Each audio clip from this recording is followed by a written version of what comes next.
Hello student, सभी classes में आपका स्वागत है। तो आज हम लोग देखने वाले हैं क्लास 12 का बिजनेस स्टडी चैप्टर नंबर 1 प्रबंध की प्रकृति एवं महत्व।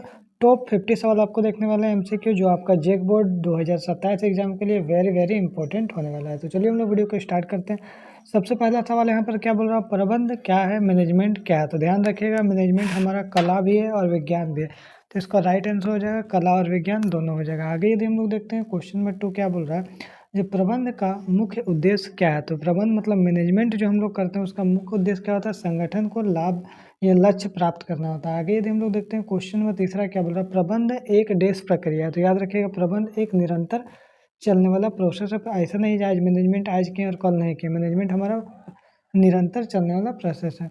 आगे यदि देखते हैं क्वेश्चन नंबर 4 क्या बोल रहा है, प्रबंध का सबसे महत्वपूर्ण तत्व क्या है। तो याद रखिएगा आपका समन्वय। ठीक है, सबसे महत्वपूर्ण तत्व क्या हो जाएगा हमारा, समन्वय हो जाएगा। आगे देखते हैं, मतलब समन्वय जो है प्रबंध का सार है। यह कथन जो है किसका, ये भी एग्जाम के लिए बहुत ज़्यादा इंपॉर्टेंट है, याद रखिएगा पीटर ड्रैकर हो जाएगा। आगे देखते हैं क्वेश्चन नंबर हमारा क्या बोल रहा है 6 क्या बोल रहा है, प्रबंध के कितने स्तर होते हैं। तो ध्यान रखिएगा हमारा 3 स्तर होते हैं। कितने स्तर होते हैं, 3 स्तर होते हैं। आगे यदि हम लोग देखते हैं क्वेश्चन नंबर 7 क्या बोल रहा है, ये एक हमारा टॉप लेवल मैनेजमेंट होता है, एक मिडिल और एक आपका लोअर लेवल। तो याद रखिएगा टॉप लेवल मैनेजमेंट का मुख्य कार्य क्या होता है। तो ध्यान रखिएगा इसका जो सबसे मेन कार्य होता है योजना बनाना, प्लानिंग बनाना होता है। आगे यदि हम लोग देखते हैं क्वेश्चन नंबर 8 क्या बोल रहा है, मिडिल लेवल अगर मैनेजमेंट है उसका किनके बीच कड़े का काम करता है। तो ध्यान रखिएगा इसका राइट आंसर हो जाएगा आपका टॉप लेवल और निचले लेवल के बीच के कड़े का काम करता है मध्य स्तर लेवल के मैनेजमेंट करता है। आगे यदि हम लोग देखते हैं क्वेश्चन नंबर 9 क्या बोल रहा है, प्रबंध किस प्रकार की गतिविधि है। तो याद रखिएगा हमारा सामाजिक गतिविधि है। आगे यदि हम लोग देखते हैं क्वेश्चन नंबर 10 क्या बोल रहा है, प्रबंध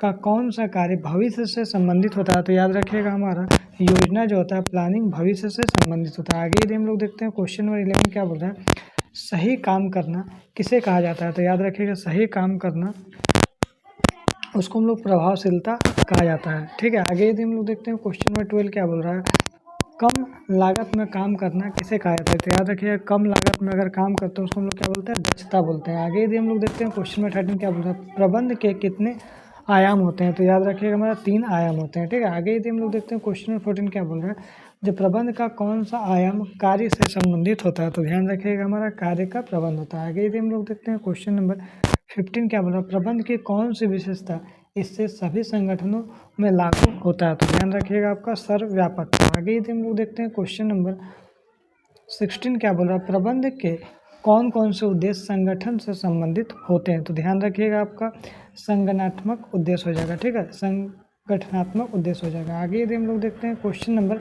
17 क्या बोल रहा है, प्रबंध के सामाजिक उद्देश्य का उदाहरण बताइए। तो याद रखिएगा आपका रोजगार देना हो जाएगा। आगे देखते हैं क्वेश्चन नंबर 18 क्या बोल रहा है, प्रबंध के व्यक्तिगत उद्देश्य क्या होते हैं। तो प्रबंध के जो व्यक्तिगत उद्देश्य होता है क्या होता है, आपका कर्मचारियों की आवश्यकताओं को पूरा करना होता है। आगे यदि हम लोग देखते हैं क्वेश्चन नंबर 19 क्या बोल रहा है, जो प्रबंध की कौन सी विशेषता इसे गतिशील बनाती है। तो याद रखिए इसका राइट आंसर हो जाएगा आपका गतिशील कार्य हो जाएगा। आगे देखते हैं क्वेश्चन नंबर 20 क्या बोल रहा है, प्रबंध का कौन सा कार्य कर्मचारियों को दिशा देता है। तो कौन सा काम देता है, निर्देशन देता है। आगे यदि हम लोग देखते हैं क्वेश्चन नंबर 21 क्या बोल रहा है, प्रबंध किस प्रकार का ज्ञान है। तो याद रखिएगा प्रबंध जो हमारा व्यवस्थित ज्ञान है। आगे यदि हम लोग देखते हैं क्वेश्चन नंबर 22 क्या बोल रहा है, जो प्रबंध किसके माध्यम से कार्य करवाता है। तो ध्यान रखिएगा आपका लोगों के माध्यम से कार्य करवाता है। आगे यदि हम लोग देखते हैं क्वेश्चन नंबर 23 क्या बोल रहा है, प्रबंध का कौन सा स्तर प्रत्यक्ष रूप से कर्मचारियों को निर्देश देता है। तो ध्यान रखिएगा आपका निचला स्तर हो जाएगा। ठीक है, आगे यदि हम लोग देखते हैं क्वेश्चन नंबर 24 क्या बोल रहा है,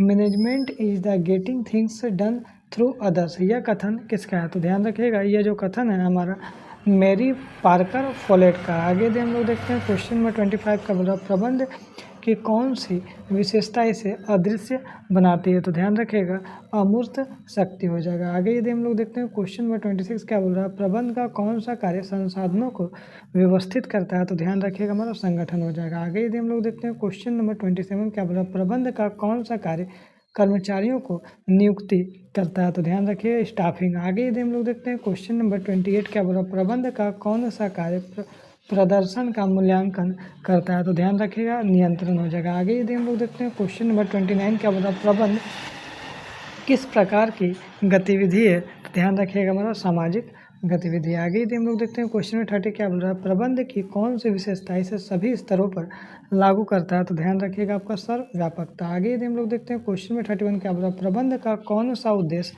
समाज के हित से जुड़ा हुआ है, तो याद रखिएगा सामाजिक उद्देश्य। आगे यदि हम लोग देखते हैं क्वेश्चन नंबर 32 क्या बोल रहा है, प्रबंध किसके बिना संभव नहीं है, तो ध्यान रखिएगा आपका समन्वय के बिना संभव नहीं है। आगे यदि हम लोग देखते हैं प्रबंध का कौन सा स्तर नीति निर्माण करता है, तो याद रखिएगा हमारा टॉप लेवल का जो होता है शीर्ष स्तर नीति निर्माण करता है। आगे यदि हम लोग देखते हैं क्वेश्चन नंबर 34 क्या बोल रहा है, प्रबंध का कौन सा स्तर योजना को लागू करता है, तो ध्यान रखिएगा आपका मध्य स्तर है जो योजना को लागू करता है। आगे देखते हैं क्वेश्चन नंबर 35 क्या बोल रहा है, प्रबंध किस प्रकार का कार्य करता है, तो ध्यान रखिएगा प्रबंध हमारा गतिशील कार्य करता है। आगे यदि हम लोग देखते हैं क्वेश्चन 36 क्या बोल रहा है, प्रबंध की कौन सी विशेषता इसे बदलते वातावरण के अनुसार ढालती है, तो याद रखिएगा इसका राइट आंसर हो जाएगा आपका गतिशील कार्य हो जाएगा। आगे क्वेश्चन नंबर 37 क्या बोल रहा है, प्रबंध का कौन सा उद्देश्य लाभ से संबंधित है, तो ध्यान रखिएगा इसका राइट आंसर हो जाएगा आपका संगठनात्मक उद्देश्य हो जाएगा। आगे देखते हैं क्वेश्चन नंबर 38 क्या बोल रहा है,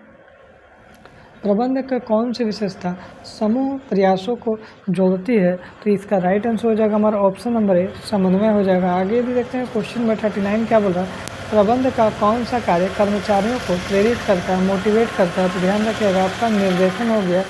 आगे देखते हैं क्वेश्चन नंबर 40 क्या बोल रहा है, प्रबंध की कौन सी विशेषता इसे निरंतर बनाती है, तो याद रखिए इसका राइट आंसर हो जाएगा निरंतर प्रक्रिया हो जाएगा। आगे देखते हैं क्वेश्चन नंबर 41 क्या बोल रहा है, प्रबंध का कौन सा कार्य भविष्य की योजना बनाता है, तो ध्यान रखिएगा आपका योजना हो जाएगा। आगे देखते हैं क्वेश्चन नंबर 42 क्या बोला, प्रबंध का कौन सा कार्य योजना कार्यों का विभाजन करता है, तो याद रखिएगा कार्यों का जो विभाजन करता है वो आपका संगठन करता है। आगे यदि हम लोग देखते हैं क्वेश्चन नंबर 43 क्या बोला, प्रबंध का कौन सा कार्य कर्मचारियों का चयन करता है, तो ध्यान रखिएगा आपका स्टाफिंग हो जाएगा। आगे देखते हैं क्वेश्चन नंबर 44 क्या बोला, प्रबंध का कौन सा कार्य परिणामों की तुलना करता है, तो ध्यान रखिएगा इसका राइट आंसर हो जाएगा आपका नियंत्रण कंट्रोल हो जाएगा। आगे देखते हैं क्वेश्चन नंबर 45 क्या बोल रहा है, प्रबंध का कौन सा स्तर पर्यवेक्षण करता है, तो ध्यान रखिएगा आपका निचला स्तर हो जाएगा। आगे देखते हैं क्वेश्चन नंबर 46 क्या बोल रहा है, प्रबंध की कौन सी विशेषता इसे समूह प्रयास बनाती है, तो ध्यान रखिएगा हमारा समूह गतिविधि। आगे यदि देखते हैं क्वेश्चन नंबर 47 क्या बोल रहा है, प्रबंध का कौन सा उद्देश्य कर्मचारियों के विकास से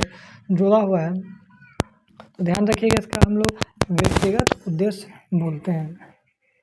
आगे यदि हम लोग देखते हैं क्वेश्चन नंबर 48 क्या बोल रहा है, क्वेश्चन 48 बोल रहा है प्रबंध किस प्रकार की प्रक्रिया है, तो याद रखिएगा बहुआयामी प्रक्रिया है। आगे यदि हम लोग देखते हैं क्वेश्चन नंबर 49 क्या बोल रहा है, प्रबंध का मुख्य तत्व क्या है, याद रखिएगा हमारा समन्वय हो जाएगा, प्रबंध का मुख्य तत्व हो जाएगा। आगे यदि हम लोग देखते हैं क्वेश्चन नंबर 50 क्या बोल रहा है, प्रबंध का अंतिम उद्देश्य क्या है, तो ध्यान रखिएगा जो प्रबंध का जो अंतिम उद्देश्य है संगठन के लक्ष्य प्राप्त करना होता है। इसमें आपको टॉप 50 क्वेश्चन डिस्कस किए। तो यदि हमारा वीडियो आपको अच्छा लगे तो लाइक शेयर सब्सक्राइब जरूर करें। फिर मिलते हैं हम लोग नेक्स्ट वीडियो में। Thank you so much.